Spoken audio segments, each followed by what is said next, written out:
Hey guys, today is one of my days inside. I'm working on caulking today, remodeling this room, put in paint, new flooring in here, and some new trim. And so I need caulk now so I can finish up the trim. So here, let me show you what I'm doing. I notice a lot of people are afraid of caulking, so I wanted to put these tips out there to you.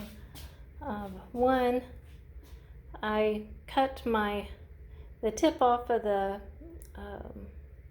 caulking at an angle, and by the way, I am no expert, but this is just something that my dad always taught me, and he did a lot of construction.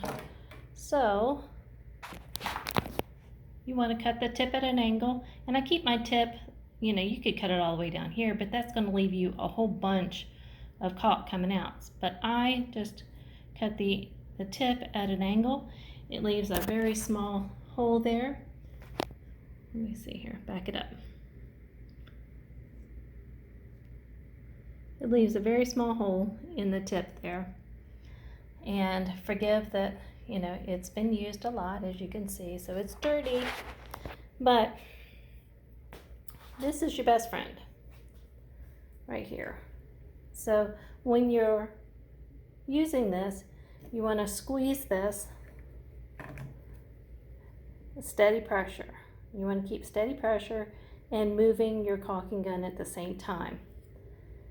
And then this pushes, when you do this, this pushes down this plunger into the tube, which extracts the caulking at the end. Okay, I know a lot of you probably already know that, but just in case, that's what happens. So this plunger, eventually when all the caulk comes out of the tube, will be down here. So you won't see all this. But as you're doing this, and you go to move your caulking gun away from the wall, click on this. This releases the plunger, takes the pressure off the plunger, and stops the flow of your caulking out of the end. Now, a little bit may come out, but not the big mess that I've learned over the years that you can have if you don't do that. So, take my advice, use this plunger release right here, and that'll relieve the tension off of this and stop the caulk coming out. The other thing is that I take a wet paper towel, and I have it on hand right here, and so I keep, once I put this into the crevice, run it along like that, then I take this, get my finger wet, and then I run it along the bead, just like that. Now, then I'll show you in a clip here what I'm talking about. Forgive me with the videography, but it's kind of wonky.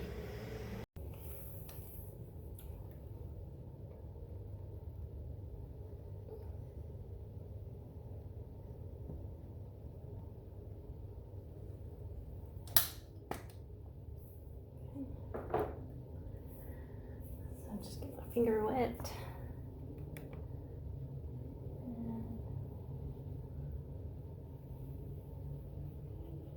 Run it up. And a little place here that's not really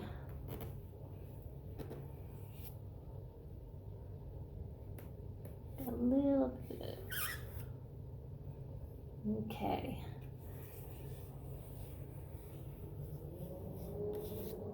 So all that's left on my finger, you can see it's pretty clean. There we go. That's all I've got left after doing that line. So I hope these tips help you and you're not so afraid of caulking, and now you know you don't have to buy all those attachments and stuff and to do a really nice bead.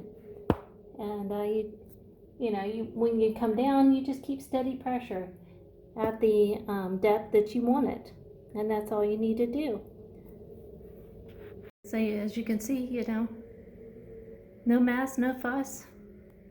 And if you do have a mess or overflow, your wet paper towel will easily come down and wipe that off.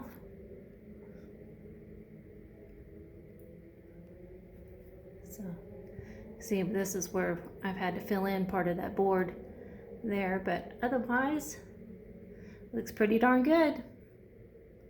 I'll probably come back in and do another portion of this, especially right down in that area where the trim was boogered before it got back up on the wall. So yep, but otherwise, standing back from it, it looks wonderful. Okay, I hope these tips help you on your next caulking project. One, keep your tip clean and cut at an angle. Keep pressure on the plunger, steady as she goes. Use the plunger release after you're done with sewing the seam, filling the seam, and that way you don't waste excess caulking. And keep your finger wet. Keep a wet paper towel rag close to you so you can keep your finger clean, and wet it down a little bit, and that makes the running the bead when you're smoothing it out a lot easier to do. And then I just use the wet rag to clean up any overflow that may have gotten onto the other work surfaces. So I hope this helps you guys. Don't forget to share, like, and subscribe. Y'all have a great day. Bye-bye.